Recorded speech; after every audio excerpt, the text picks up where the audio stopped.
Hello दोस्तों, मैं शिशिर पांडे आप सभी का एक बार फिर से एसजीएस क्लासेस के मंच पर स्वागत करता हूं।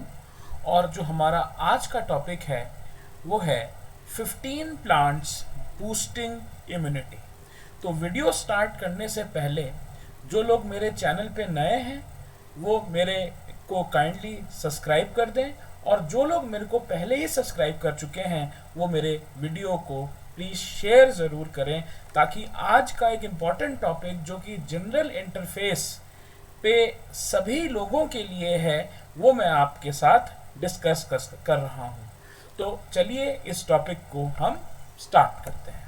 तो जो आज का हमारा विषय है वो आप यहाँ पर देख सकते हैं कि हम 15 ऐसे प्लांट्स की बात करेंगे जो हमारे घर में भी पाए जाते हैं, या हम उन प्लांट्स को यूज़ जरूर करते हैं जो कि हमारी इम्यूनिटी बूस्टर्स की तरह काम करते हैं। और इस कोरोना काल में हम सभी इनका यूज़ कर रहे हैं ताकि हमारी इम्यूनिटी स्ट्रांग हो जाए और हम आगे इन्फेक्शियस डिजीज़ के अगेंस्ट अपनी बॉडी को की इम्यूनिटी को स्ट्रांग करके उसको प्रिवेंट कर पाए। तो चलिए हम पहले प्लांट की बात करते हैं जो कि एक प्लांट की बेसिकली कैटेगरी है जिसे हम सिट्रस फ्रूट्स कहते हैं। हम सभी ऑरेंजेस, लेमन्स, लाइम्स के बारे में हम सभी ने सुना है। तो ये जितने भी फ्रूट्स हैं ये जिस फैमिली में आते हैं वो सिट्रस फ्रूट्स की कैटेगरी में आते हैं, या अगर हम बॉटनी प्रोस्पेक्ट से देखें तो ये फैमिली सिट्रेसी होती है। और ये जितने भी फ्रूट्स हैं ये एक बहुत इम्पॉर्टेंट विटामिन में रिच होते हैं जिसे हम विटामिन सी कहते हैं, जो कि एक बहुत बहुत इम्पॉर्टेंट विटामिन है जो कि इम्यूनिटी बूस्टर की तरह काम करता है। अपने आगे के वीडियो में भी हम कई बार विटामिन सी का जिक्र करेंगे, लेकिन इस सिट्रस फ्रूट के बारे में हम आपको इन डिटेल बताते हैं कि एक्चुअली विटामिन सी करता क्या है। तो आप देख सकते हैं कि विटामिन सी हमें जनरली कॉफ एंड कोल्ड के बाद होने वाले जब हमारी बॉडी कमज़ोर हो जाती है तो हमें जनरली एडवाइस किया जाता है कि after cold we should administer some quantity of vitamin C, चाहे वो हम टैबलेट के फॉर्म में खाएं या हम उसको नेचुरल सोर्स से प्रोक्योर करें। तो विटामिन सी बेसिकली क्या करता है, वाइट ब्लड सेल्स के प्रोडक्शन को इंक्रीज कर देता है, जो हमारी बॉडी में होने वाले इन्फेक्शंस से हमें प्रिवेंट करता है। और ऑब्वियस बात है, अगर इन्फेक्शंस नहीं होंगे तो रिकवरी ज़्यादा अच्छी होगी, रिकवरी अच्छी होगी तो हमारी इम्यूनिटी ऑटोमेटिकली स्ट्रांग हो जाएगी। तो दैट मीन्स कि जो ये विटामिन सी है ये किस तरीके के सेल्स के प्रोडक्शन को इंक्रीज करता है, ये वाइट ब्लड सेल्स को इंक्रीज करता है, जो कि माना जाता है कि हमारे बॉडी को इन्फेक्शियस डिजीजेस से या इन्फेक्शियस एजेंट से फाइट करने में हेल्प करते हैं। तो दैट मीन्स कि जो विटामिन सी है वो डायरेक्टली वाइट ब्लड सेल्स के प्रोडक्शन को एनहांस करके हमारी बॉडी को इन्फेक्शन से प्रिवेंट करती है। अब यहाँ पर आप देख सकते हैं कि जितने भी सिट्रस फ्रूट्स हैं, मौसमी है, संतरा है, कीनू है, नींबू है, लाइम है, चकोतरा है, ये सारे वो सिट्रस फ्रूट्स हैं जिसे नॉर्मली हम लोग कंज्यूम करते हैं। अब अगर हम यहाँ पे बात करें कि एक रिकमेंडेड क्वांटिटी कितनी होनी चाहिए सिट्रस फ्रूट्स की जिससे हमें डेली रिक्वायरमेंट में विटामिन सी मिले, तो आप यहाँ पे देख सकते हैं बच्चों 75 मिलीग्राम रिकमेंडेड क्वांटिटी होती है विमेंस के लिए और अराउंड 90 मिलीग्राम रिकमेंडेड क्वांटिटी है फॉर मेन। तो ये एक बहुत important and the easiest source है बेसिकली विटामिन सी को कंज्यूम करने की। मेरा ये लेक्चर एक पॉइंट से और इम्पॉर्टेंट हो गया है कि देखिए नॉर्मली हम इसको अपने वेजिटेबल गार्डन्स में कुछ यहाँ पे प्लांट्स ऐसे हैं जिनको हम लगा सकते हैं और नेचुरल तरीके से ही अपने किचन गार्डन से इनको कंज्यूम करके ऑर्गेनिकली हम इनको कंज्यूम कर सकते हैं। और इसमें आप देखिए सिट्रस थोड़ा टाइम टेकिंग प्लांट ज़रूर है। अगर हम इसकी फ्रूटिंग की बात करें तो 3-4 साल के बाद ही इस प्लांट में अच्छी फ्रूटिंग आती है। अगर हम सिर्फ नींबू की बात कर रहे हैं, नॉर्मली जो बड़े सिट्रस फ्रूट्स होते हैं उनमें ज़्यादा टाइम लगता है, लेकिन फिर भी अगर हम सबसे छोटी चीज़ की बात करें तो हम देखेंगे कि सिट्रस फ्रूट्स जो होते हैं जनरली 3 to 4, जैसे नींबू है हमारा, 3 से 4 साल के बाद अच्छी फ्लावरिंग और फ्रूटिंग कर सकता है। तो उसे हम जितनी जल्दी अपने किचन गार्डन में इंड्यूस करेंगे उतनी जल्दी हमें यहाँ पर विटामिन सी को ऑर्गेनिकली कंज्यूम करने का मौका मिलेगा।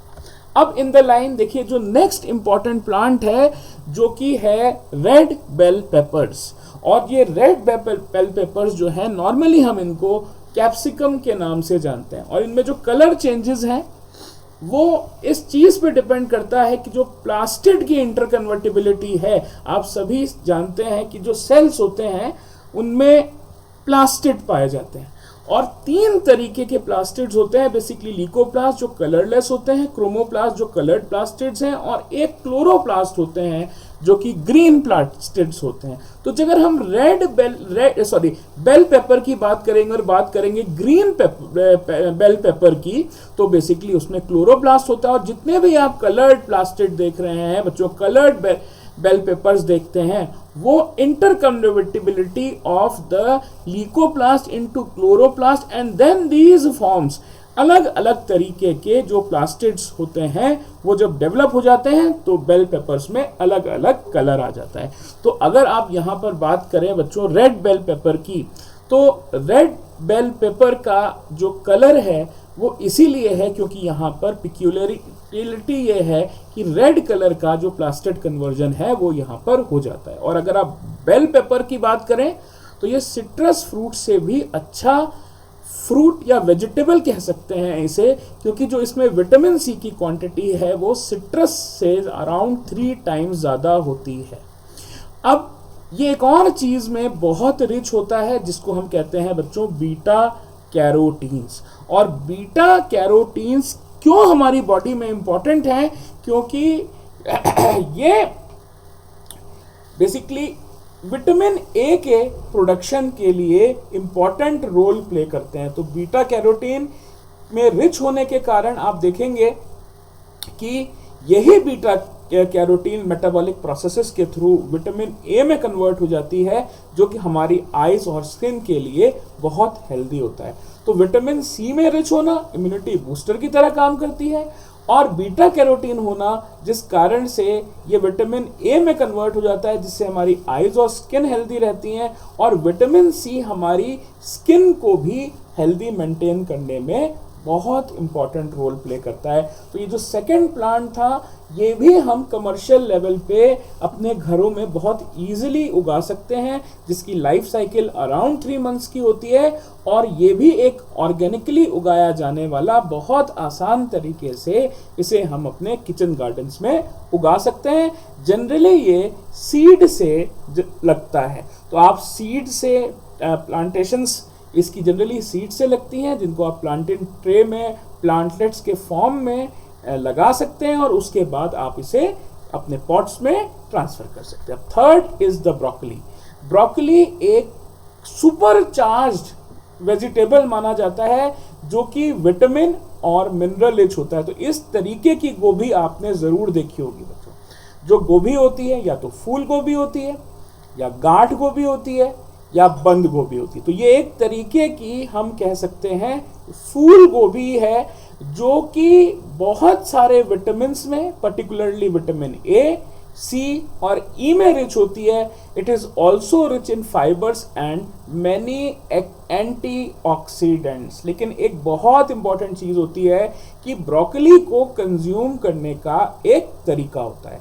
इसको या तो बिना पकाए या बहुत कम पका के ही अगर हम कंज्यूम करें तभी ये हमारी हेल्थ के लिए बेनिफिशियल होती है, क्योंकि आपको पता है कि जो हीट होती है वो बेसिकली विटामिन्स को और एंटीऑक्सीडेंट्स के नेचुरल इफेक्ट को हमारी बॉडी में खत्म कर देती है। तो broccoli is another rich source of vitamin A, C and E, fibers and antioxidants which are actually needed for the immunity development of our body. तो ये बहुत बहुत इंपॉर्टेंट है और इसे भी हम बीजों से ही लगाते हैं। दैट मीन्स कि ये भी हमारे किचन गार्डन का एक लिस्टिंग में एक इम्पॉर्टेंट वेजिटेबल हो सकता है। अब देखिए, गार्लिक एंड जिंजर, ये दो ऐसे इम्यूनिटी बूस्टर्स हैं जो हर तरीके की सब्जी में पड़ते ही पड़ते हैं। जितनी भी ग्रेवीज बनती हैं उनमें गार्लिक जिंजर पेस्ट हम ज़रूर यूज़ करते हैं और अपने आप में ये बहुत इम्पॉर्टेंट इम्यूनिटी बूस्टर्स हैं। तो जो गार्लिक है उसका जो इम्पॉर्टेंट एल्कलाइड है वो है एलिसिन, जो कि सल्फर कंटेनिंग कंपाउंड होता है, जो कि एक सल्फर कंटेनिंग कंपाउंड होता है, जिस कारण से गार्लिक में इम्यूनिटी बूस्टिंग प्रॉपर्टी आती है। ये जो मेरा आज का विषय है ये बॉटनी वाले स्टूडेंट्स के लिए, एग्रीकल्चर वाले स्टूडेंट्स के लिए भी बहुत इम्पॉर्टेंट है, क्योंकि इन बेसिकली ब्रांचेस में हम सबसे ज़्यादा इनके बारे में पढ़ते हैं। बॉटनी में ये इकोनॉमिकली इम्पोर्टेंस में पढ़ा जाता है, एग्रीकल्चर में इकोनॉमिक इम्पोर्टेंस प्लस इनके प्रोडक्शन में भी खासा ध्यान दिया जाता है कि हम इनको कैसे इनकी अच्छी वैरायटीज़ को जनरेट करके और ज़्यादा प्रोडक्शन ले सकें। तो गार्लिक भी बहुत आसानी से हम लोग अपने किचन गार्डन में लगा सकते हैं। जो भी मैं आपसे प्लांट डिस्कस कर रहा हूँ ये 80% प्लांट्स इसमें ऐसे हैं जिन्हें हम अपने किचन गार्डन की लिस्टिंग में ला सकते हैं। ऐसे ही बच्चों जिंजर है, जिसे हम अदरक कहते हैं। देखिए, ये चीज़ हमने अपने किचन में ज़रूर देखी है और हम जानते हैं कि अदरक के इतने गुण होते हैं कि इसको एक छोटी सी स्लाइड में बयां करना मुश्किल है, लेकिन फिर भी हम देखते हैं कि अदरक के जो इम्पॉर्टेंट यूज़ हैं वो क्या क्या हैं। ये देखिए, ये सबसे पहले डिक्रीज इन्फ्लेमेशन। तो जो भी यहाँ पर बेसिकली किसी भी anti agent of the body के थ्रू इन्फ्लेमेशन हो जाता है या जो स्वेलिंग आ जाती है, जो रेडनेस आ जाती है, उसको दूर करता है। ये जो सोर थ्रोट होता है जिसको हम गले की खराश कहते हैं, इसको भी दूर करने में बहुत यूज़फुल है। तो ये दो इम्पॉर्टेंट फैक्ट्स तो यहीं पे हमने देख लिए कि ये एक एंटी इन्फ्लेमेटरी एक्शन करता है और सोर थ्रोट को भी रिड्यूस करता है।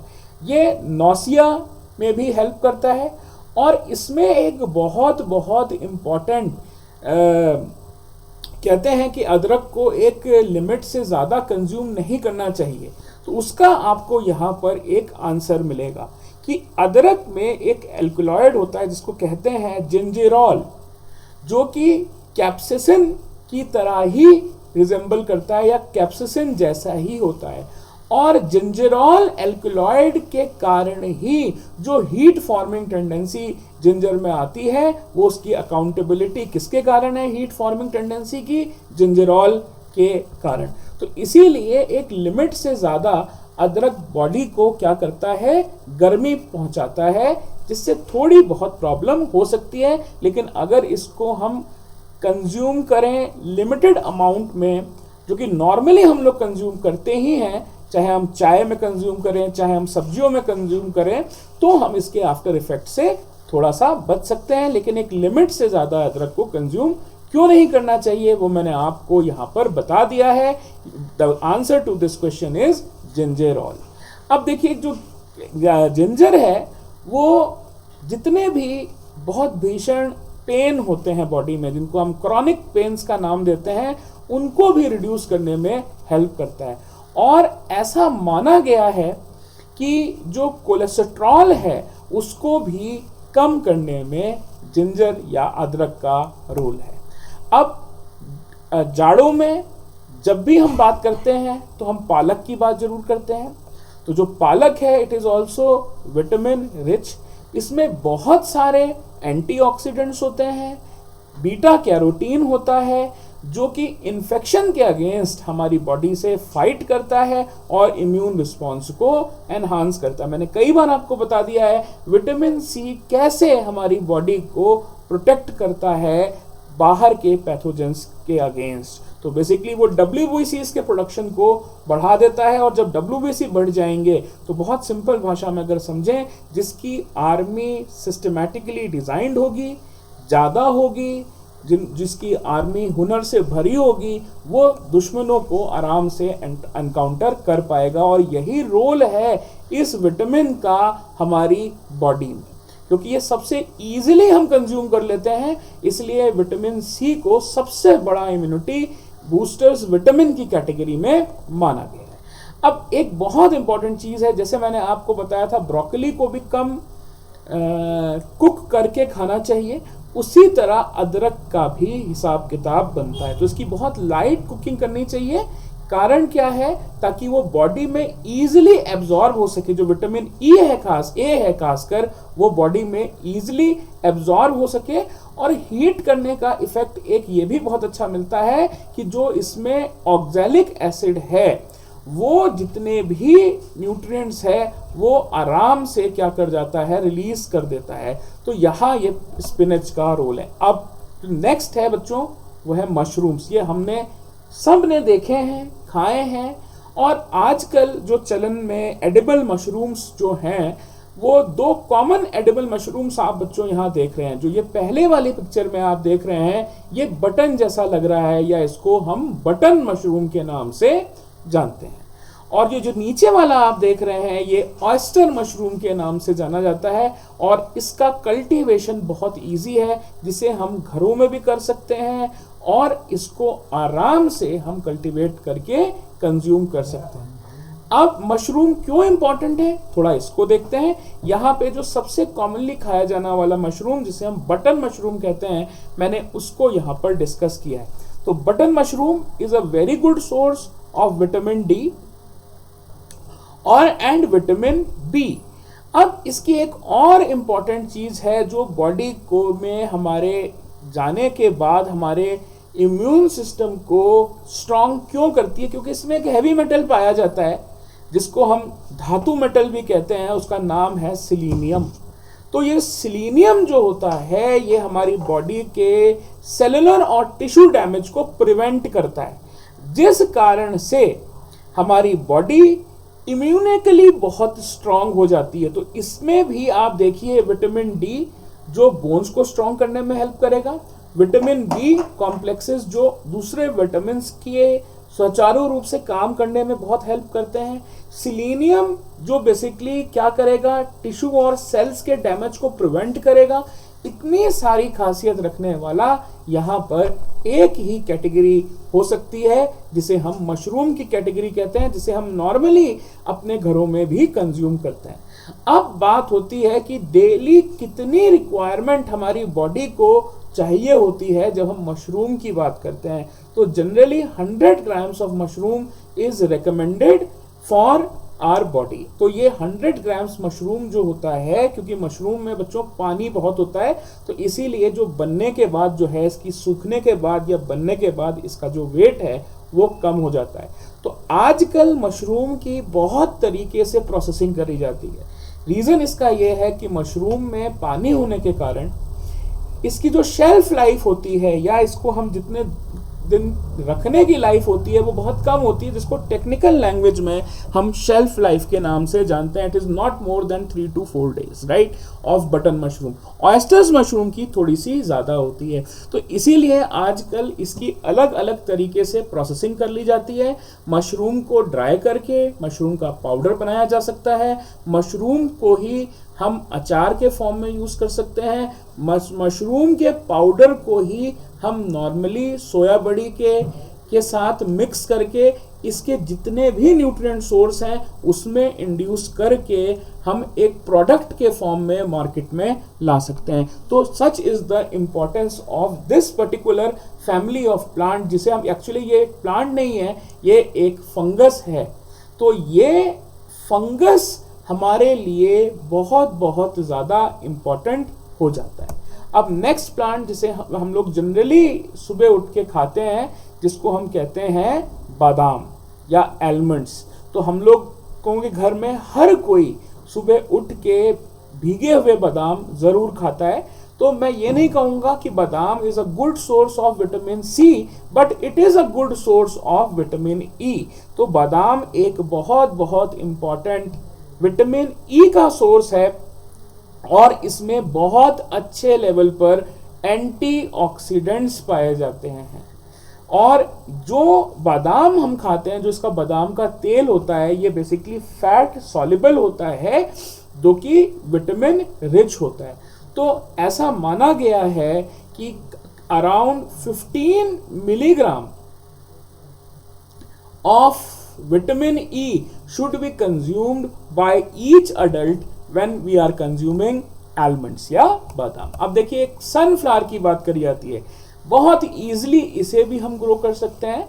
और सनफ्लावर की अगर बात करें तो इसमें इतने सारे न्यूट्रिएंट्स होते हैं जो अपने आप में हैरत अंगेज प्रॉपर्टी रखते हैं। आप देखिए, सनफ्लावर को जनरली हम ऑयल के लिए कंज्यूम करते हैं, लेकिन जो इसका सीड है उसमें आप देखें phosphorus, magnesium, vitamin B6 and vitamin E बहुत बहुत ज़्यादा क्वांटिटी में पाया जाता है। तो अगर आप एक सीड का भी अनुमान लगाएं और अगर आप एक सीड से आपको फॉस्फोरस, मैग्नीशियम, विटामिन B6 और ई कंज्यूम हो रहा है, आपको मिल रहा है, तो आप अंदाज़ा लगा सकते हैं कि सनफ्लावर कितना इम्पॉर्टेंट सोर्स है बेसिकली इन विटामिन और मिनरल्स का।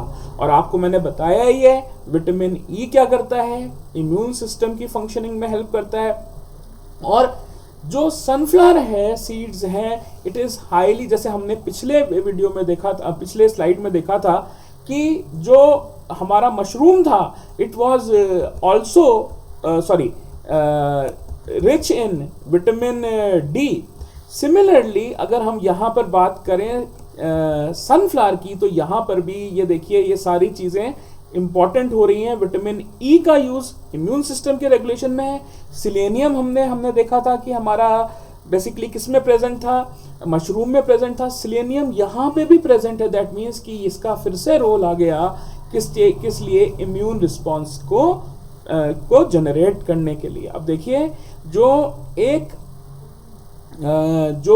यहाँ पर सनफ्लावर सीड्स होते हैं, ऐसा माना जा रहा है कि ये वायरल इन्फेक्शन से हमारी बॉडी को प्रिवेंट करने के लिए बहुत हेल्पफुल होते हैं। और ऐसी स्टडीज में पाया गया कि खासकर स्वाइन फ्लू और H1N1 वायरस के अगेंस्ट इनके सीड्स का कंजम्पशन बहुत बहुत इंपॉर्टेंट है। अब अगर हम नेक्स्ट प्लांट की बात करें तो हम हल्दी की बात करते हैं। और हल्दी, आप जानते हैं कि हल्दी का कोई सब्स्टिट्यूट है ही नहीं। ऐसी कोई घर नहीं है जहां पर हल्दी का यूज़ कॉस्मेटिक्स से लेकर घर के खाने तक ना यूज़ किया जाए। तो हल्दी के पास पहली चीज़ एंटी इन्फ्लेमेटरी प्रॉपर्टी होती है, जो ऑस्टियो अर्थराइटिस को और रिमेटेड अर्थराइटिस को ट्रीट करने में नेचुरल तरीके से यूज़ करी जाती है। इसमें बच्चों एक बहुत इम्पॉर्टेंट एल्कलॉइड होता है जिसे हम कुरक्यूमिन कहते हैं। एक जो डोमेस्टिक हल्दी है उसका नाम ही कुरक्यूमिन अमाडा है। तो इसमें जो एल्कलॉइड पाया जाता है वो होता है कुरक्यूमिन, जो कि हल्दी को उसका पीलापन, डिस्टिंग्विश्ड पीलापन जो होता है हल्दी का, वो बेसिकली इस एल्कलॉइड के कारण होता है, जिसे हम कुरक्यूमिन कहते हैं। तो आजकल बहुत सारी टेक्निक्स हैं हल्दी को बेकार करने की। कारण क्या है कि हल्दी से अगर हम इस कुरक्यूमिन को एक्सट्रैक्ट कर लेंगे तो हल्दी का जो पीलापन है वो खत्म हो जाता है। तो कई बार हमने मार्केट से जब हम पैक्ड हल्दी लाते हैं तो हम ये नॉर्मली घर में अक्सर कहते हैं कि हल्दी जो है ये बेसिकली फूड को पीला नहीं कर रही। तो पीला नहीं कर रही तो उसका एक बहुत सीधा सा मतलब ये हो सकता है कि हो सकता है वो हल्दी में कुरक्यूमिन जो है वो प्रोसेसिंग करते वक्त हटा लिया गया हो। तो the yellowish colour of turmeric is basically accountable bye basically क्या चीज़, ये एक जनरल नॉलेज का क्वेश्चन भी है, दैट इज कुरक्यूमिन। और ये जो है ये कुरक्यूमिन ही वो चीज़ है जो जितने भी एक्सरसाइज करते वक्त अगर मसल डैमेज हो जाता है तो उसको हील अप करने में बहुत इंपॉर्टेंट रोल प्ले करता है। अब ये कुर्क्यूमिन की ही वो प्रॉपर्टी है जो बेसिकली इम्यूनिटी बूस्टर की तरह काम करती है। दैट मीन्स कि अगर ये एल्कलॉइड हल्दी से हटा लिया जाए तो बहुत सारा जो हल्दी का रोल है वो खत्म हो जाएगा।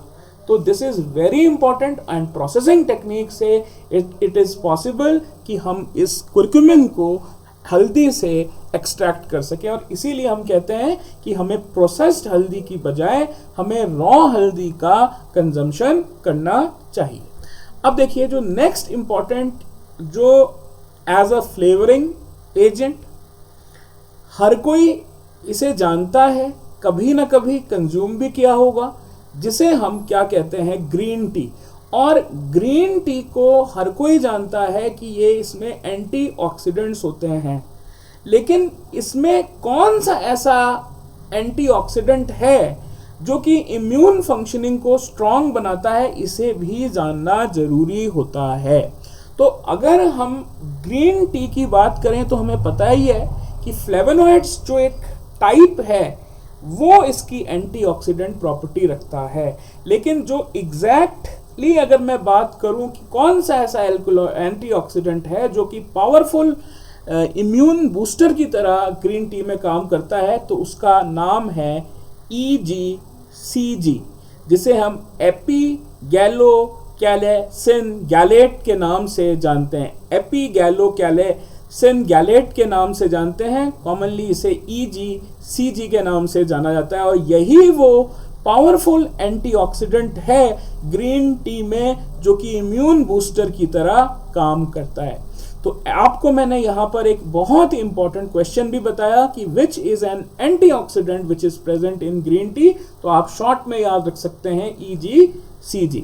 अब देखिए इसमें एक बहुत इंपॉर्टेंट अमाइनो एसिड भी प्रेजेंट होता है जिसको हम L-theanine के नाम से जानते हैं, और ये L-theanine जो होता है कुछ जर्म फाइटिंग कंपाउंड्स को प्रोड्यूस करता है हमारे थाइमस सेल्स में, जिनको हम नॉर्मली टी सेल्स के नाम से जानते हैं। तो इसका कंजम्पशन भी हम लोग जनरली मॉर्निंग में करते हैं, और इसका एक और यूज है क्योंकि ये प्लांट सोर्स से निकलता है, और अगर हम खाली पेट मॉर्निंग या इवनिंग में ग्रीन टी का कंजम्पशन करते हैं तो बहुत सारी टॉक्सिसिटी को भी ये एब्जॉर्ब कर लेता है, जिस कारण से हमारी बॉडी हेल्दी एंड फिट रहती है। अब देखिए पपाया, ये नॉर्मल एक ऐसा फ्रूट है जो हर घर में खाया गया है, और अगर हम पपाया की बात करें तो इंडिया में आजकल जो सबसे ज़्यादा प्रचलित इजरायली वैरायटी है पपाया की वो है रेड लेडी। तो अगर आप पपाया की बात करते हैं तो papaya is a rich source of again vitamin C. तो देखिए जाने अनजाने हम जितने भी फ्रूट्स खा रहे हैं उसमें कहीं ना कहीं हमारे पास विटामिन सी की अकाउंटेबिलिटी ज़रूर आ रही है, और जितने भी फ्रूट्स हम कंज्यूम कर रहे हैं अगर वो पेस्टिसाइड रहित हैं तो हमारी बॉडी के लिए नेचुरली वो बहुत बहुत अच्छे हैं। और papaya is one such fruit जिसे नॉर्मली हम अपने किचन गार्डन में या अपने घर में जहाँ थोड़ी भी लैंड ठीक ठाक है वहाँ पर लगाया जा सकता है। और कई बार मैं डिस्कस कर चुका हूँ कि विटामिन सी का क्या रोल है इम्यूनिटी बूस्टिंग में, तो इसकी जो डेली कंजम्पशन एक नॉर्मल एडल्ट के लिए होना चाहिए वो होता है एक मीडियम साइज्ड का जो पपीता होता है या जो इसका फ्रूट होता है वो एक इंडिविजुअल की डेली रिक्वायरमेंट को पूरा करता है। देखिए फ्रूट्स का अगर चैनलाइजेशन सही तरीके से होता है तो हमें विटामिन्स, मिनरल्स, फाइबर्स सब हमें प्रोपोर्शनेट क्वांटिटी में मिलते हैं, और हम एक कार्बोहाइड्रेट फ्री डाइट को भी फ्रूट्स का यूज करके प्लान कर सकते हैं। अब एक बहुत इंपॉर्टेंट जो पपीते का यूज है वो है कि ये एंटी इन्फ्लेमेटरी प्रॉपर्टी रखता है, क्योंकि इसमें एक और एल्कलॉइड पाया जाता है जिसको हम कहते हैं पेपेन। और देखिए जो पपीता है जिसको हम कॉमनली पपाया कहते हैं, इसका जो बॉटनिकल नेम है वो है कैरिका पपाया। अब देखिए, पपीते में पोटेशियम का लेवल भी हाई होता है, तो अगर जनरली ब्लड प्रेशर किसी का ज़्यादा है तो वो क्यों है?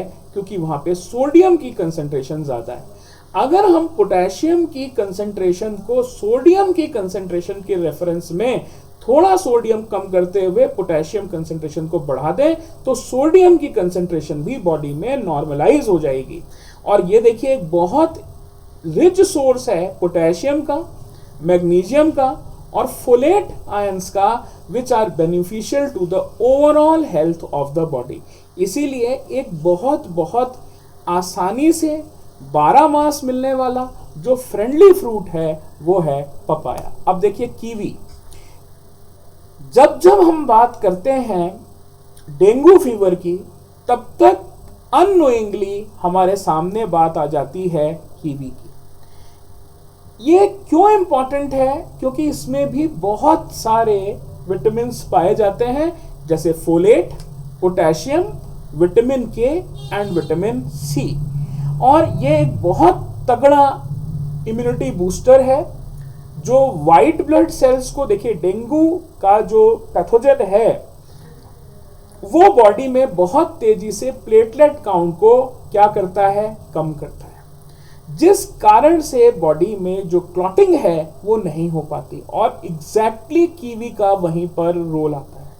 तो जितने भी इसमें कंपोनेंट्स हैं, खासकर विटामिन सी, विटामिन के, फोलेट, पोटेशियम, ये जितने भी हैं, ये बॉडी में जो WBC है उनके काउंट को बढ़ा देंगे, जो कि पैथोजन से फाइट करेगा और अल्टीमेटली हमारी बॉडी को एक शील्ड प्रोवाइड करेगा पैथोजन के अगेंस्ट। तो जितने भी फ्रूट्स, ये जो कीवी है बहुत इंपॉर्टेंट रोल प्ले करता है किस चीज़ के लिए? हमारी बॉडी में इम्यूनिटी प्रोवाइड करने के लिए। लेकिन नॉर्मली हम इनको घरों में बहुत आसानी से नहीं लगा पाएंगे, क्योंकि जो इसकी वाइन्स होती हैं उनको ग्रो करने में काफ़ी टाइम लगता है और ये ठंडे इलाके में ही पाया जाता है। तो ये normally I will not recommend where there are sub tropical या ट्रॉपिकल कंडीशंस, जहां टेम्परेचर जो है 30 डिग्री के ऊपर जाता है।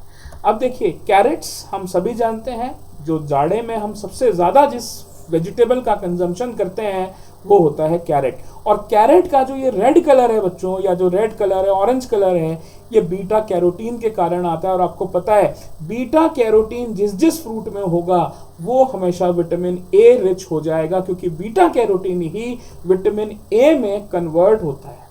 और ये जो विटामिन ए है ये हमारी intestine, tissues of respiratory system, stomach और हमारे माउथ को स्ट्रॉन्ग रखने में बहुत ज़्यादा यूजफुल है। और कैरेट की एक बहुत इंपॉर्टेंट चीज़ ये है कि ये एक बहुत फाइबर रिच, क्या है? फाइबर रिच वेजिटेबल है। अब जनरली 2000 कैलोरी की डाइट में हमें 25 ग्राम के आसपास पर डे फाइबर कंज्यूम करना चाहिए अडल्ट्स के केसेस में, और वो हमें यहाँ से भरपूर मिलता है along with other vitamins, particularly vitamin A and carotenoids. और आज का हमारा जो आखिरी प्लांट है जिसे हम बीट रूट के नाम से जानते हैं, कॉमनली इसको चुकंदर के नाम से जानते हैं, ये भी बहुत इंपॉर्टेंट है। इसमें भी विटामिन सी रिच होता है, एंटीऑक्सीडेंट्स भरपूर होते हैं, और ये गट की खासकर अच्छी हेल्थ के लिए जो सबसे इजीएस्ट सोर्स है ये है बीट रूट। और आपको पता है बीट रूट का जो जूस निकालना है वो बहुत ही आसान होता है। इसमें बहुत कम कैलोरीज होती हैं, फैट बैलेंस को, ब्लड प्रेशर बैलेंस को ये बॉडी में मेंटेन करता है, और जो इसका नॉर्मल डेली रिकमेंडेड डोज है वो लगभग 70 से 140 ml ऑफ बीट रूट जो है वो हमें नॉर्मली कंज्यूम करना चाहिए, या 200 ग्राम होल बीट रूट हमें नॉर्मली कंज्यूम करना चाहिए। और ये भी बहुत आसानी से हम अपने घर में उगा सकते हैं। तो जो आज का मेरा विषय था वो बेसिकली कुछ और बातों के लिए भी इंपॉर्टेंट है। अगर हम इन 15 प्लांट्स में से भी 5 to 6 प्लांट्स ऐसे सेलेक्ट करें जिनसे हमें common source of vitamin C, vitamin E vitamin D, beta carotene, omega 3 fatty acid, antioxidants मिलते हैं। और इन प्लांट्स को अगर हम अपने घर में एक्सपेरिमेंटली उगाएं तो हम इसको अपनी पूरे जो हमारी डाइट में डेफिशिएंसी हो रही है इम्यूनिटी बूस्टर्स कंपाउंड्स की, उनको पूरा कर सकते हैं। कमर्शियल स्केल की अगर हम बात करें तो आजकल अगर हम इसको बड़े लेवल पे उगाएंगे, खासकर ऑर्गेनिक फार्मिंग के थ्रू, जहां पर हम कोशिश करें कि हमें जो पेस्टिसाइड्स हैं और जो केमिकल फर्टिलाइजर्स हैं उनका यूज़ ना करते हुए अगर हम इसको ऑर्गेनिकली उगाएं तो ये हम कमर्शियल स्केल पे भी इनको यूज़ कर सकते हैं। और हमें कमर्शियल स्केल्स के लिए खासकर ऐसे नेचुरल कंपाउंड्स को यूज़ करना चाहिए जो कि हमारे लिए बेनिफिशियल भी हो और हम दूसरों तक भी उनका बेसिकली फ़ायदा पहुंचा पाएँ। और ऐसे कमर्शियल कंपाउंड्स मैं आपको बताता हूं इनमें से कौन से हैं जो कि ईजिली उगाए जा सकते हैं। अब हम बच्चों रिवर्स से फर्स्ट स्लाइड की तरफ चलेंगे।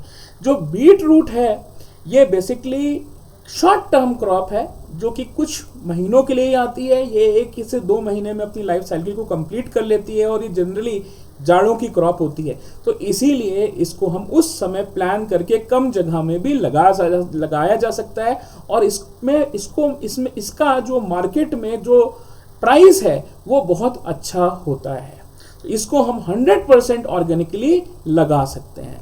ऐसे ही हम कैरेट की बात करें, कैरेट का भी सीजन, बीट रूट, कैरेट, मूली, चुकंदर, इन सब का सीजन आसपास अक्टूबर से शुरू हो जाता है और जनवरी तक चलता है।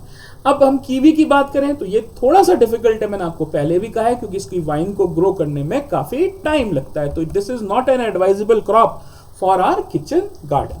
पपाया का एक पेड़ भी काफी हमारे को इकोनॉमिकल एस्पेक्ट भी प्रोवाइड कर सकता है। एक से तो हम अपना घर का काम चला सकते हैं। और अगर पपाया की बात करें तो जनरली इसमें 1 से 11 महीने 12 महीने में फ्रूटिंग के लिए जो पौधा है वो तैयार हो जाता है। और इसकी जो वैरायटी आजकल यूज करी जा रही है वो है रेड लेडी, जो कि एक इजरायली वैरायटी है जो आजकल इंडिया में टिश्यू कल्चर के थ्रू प्रोपोगेट करी जा रही है। और इसके सीड्स भी मिलते हैं जो कि हम नॉर्मली मंगा सकते हैं। लेकिन हमेशा एडवाइजेबल है कि आप इसके प्लांट्स को नर्सरी से खरीदें ताकि आपको सही वैरायटी मिले। और ये 11-12 महीने में भी हमें अच्छी क्रॉप देता है। तो अगर हम इसका ऑर्चर्ड लगा लें तो बेसिकली हमें एक अच्छी इकोनॉमिक वैल्यू भी इस प्लांट से मिल सकती है। अब हम बात करें ग्रीन टी, तो ये ग्रीन टी को तो हमें जनरली कंज्यूम ही करना पड़ेगा। टर्मरिक को हम आजकल देखिए घरों में भी लगा सकते हैं और ये बहुत बहुत अच्छी क्रॉप होती है वर्टिकल गार्डनिंग के सिनारियों पे। तो आजकल बात करी जा रही है एग्रीकल्चर सिस्टम में, और जो एग्रीकल्चर सिस्टम है उसमें जो फ्यूचर टेक्निक है उसमें आप हर बार देखेंगे कि जो वर्टिकल गार्डनिंग है उसका बहुत बहुत इम्पॉर्टेंट यूज़ देखा जा रहा है कि कैसे हम कम भूमि पर ज़्यादा क्रॉप का प्रोडक्शन ले सकें। और क्योंकि हल्दी का प्लांट 4 से 5 फीट का ही होता है और जो इसके राइजोम्स हैं जिससे हमें हल्दी मिलती है उनको अगर हमें उगाना हो तो हम अराउंड एक ही कंपाउंड में around 7 to 8 stories of benching लगा के वर्टिकल गार्डनिंग हल्दी की बहुत आराम से कर सकते हैं। और इसका मार्केट में बहुत अच्छा रेट मिलता है। प्लस इसकी जो शेल्फ लाइफ है वो भी बहुत लंबी होती है कि आपने अगर इसका प्रोसेसिंग करके पाउडर बना लिया तो ये सालों साल ये खराब नहीं होती है। तो commercially it is also very important crop. Then is sunflower. Sunflower का अगर आप प्रोडक्शन करेंगे तो सनफ्लावर आराम से उगाया जा सकता है और उसके सीड्स की बहुत वैल्यू है। आलमंड्स हम जनरली ठंडे इलाके का पौधा है। मशरूम्स को हम नॉर्मली बहुत आसानी से जो शेड्स हैं उसमें उगा सकते हैं। टेक्निक्स हैं इसकी मशरूम्स को उगाने की। और नॉर्मली जो बहुत आसानी से आजकल रिकमेंडेड मशरूम जिसे हम उगा सकते हैं वो हमारे ऑयस्टर मशरूम्स हैं, जो कि भूसे को थोड़ा सा ट्रीट करके उसमें भी उगाया जा सकता है। कोई इसमें कंपोस्ट की ज़रूरत नहीं पड़ती, जो कि हमारे बटन मशरूम में पड़ती है।